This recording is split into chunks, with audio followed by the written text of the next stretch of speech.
محترم سامعین، آج ہم آپ کو لے چلتے ہیں 1400 سال پہلے کے اس لمحے میں جب کائنات نے ایک ایسا منظر دیکھا جو اس سے پہلے کبھی نہیں دیکھا تھا۔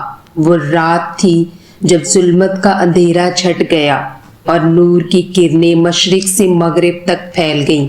یہ وہ گھڑی تھی جب زمین و آسمان کے پردے ہل گئے، فارس کے محل لرز گئے، آگ کے 1000 سالہ شعلے بجھ گئے اور جھیلیں سوکھ گئیں۔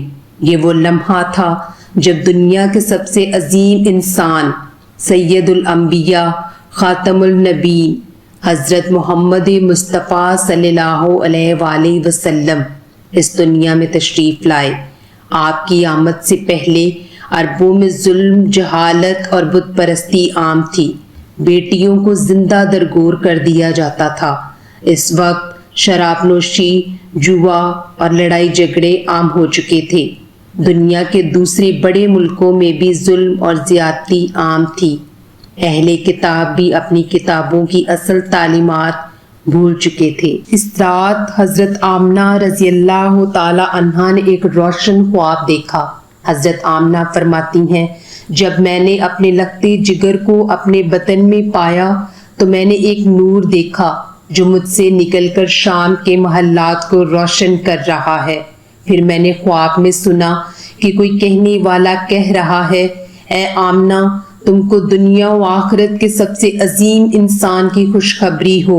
یہ بچہ تمام جہانوں کا سردار، نبی آخر الزمان ہوگا۔ جب یہ دنیا میں تشریف لائے تو اس کا نام محمد رکھنا۔ حضرت آمنہ نے دیکھا کہ خواب میں فرشتے جمع ہیں، آسمان پر روشنی ہی روشنی ہے اور ایک صدا گونج رہی ہے۔ ظلمت کا دور ختم ہونے جا رہا تھا اور رحمت للعالمین کی آمد کا وقت قریب ہے۔ جب بروز پیر 12 ربیع الاول کو وہ عظیم لمحہ آیا جس کا زمین و آسمان صدیوں سے انتظار کر رہے تھے، حضرت آمنہ رضی اللہ تعالی عنہا کے گھر میں اللہ کے محبوب حضرت محمد صلی اللہ علیہ وآلہ وسلم کی ولادت ہوئی۔ جیسے ہی آپ دنیا میں تشریف لائے تو فضا میں ایک عجیب سی خوشبو پھیل گئی۔ یہ خوشبو نہ عام پھولوں کی تھی اور نہ کسی عطر کی، بلکہ یہ رب کائنات کی طرف سے بھیجی گئی رحمت اور نور کی خوشبو تھی۔ اس خوشبو نے نہ صرف حضرت آمنہ کے گھر کو بلکہ پورے مکہ کی فضاؤں کو معطر کر دیا۔ جب آپ صلی اللہ علیہ وآلہ وسلم کی ولادت ہوئی تو آپ پہلے سے ہی بالکل پاک صاف تھے۔ دوسری بچوں کی طرح نہ کسی قسم کی گندگی لگی تھی اور نہ ہی آپ کو غسل دینے کی ضرورت پیش آئی۔ آپ صلی اللہ علیہ وآلہ وسلم پیدا ہی سجدے کی حالت میں ہوئے تھے۔ آپ کی ولادت کے وقت فارس کا بادشاہ اپنے محل میں موجود تھا۔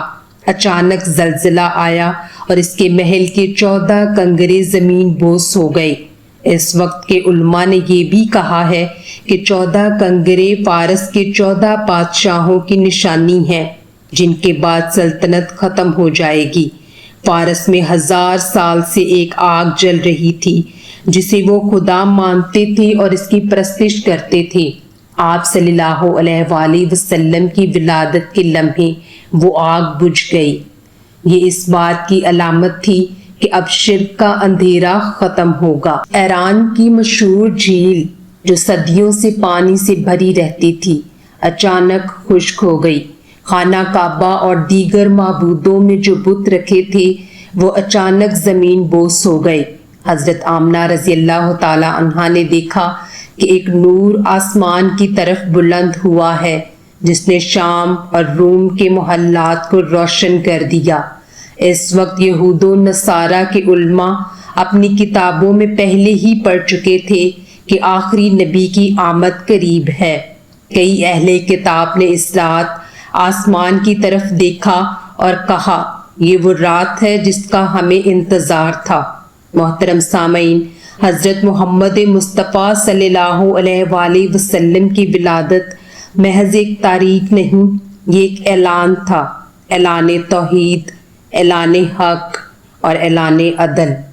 وہ نشانیاں جو آپ کی آمد پر ظاہر ہوئیں وہ ہمیں یہ پیغام دیتی ہیں کہ باطل جتنا بھی طاقتور ہو آخر کار وہ مٹ ہی جاتا ہے اور حق کی روشنی ہمیشہ غالب آتی ہے۔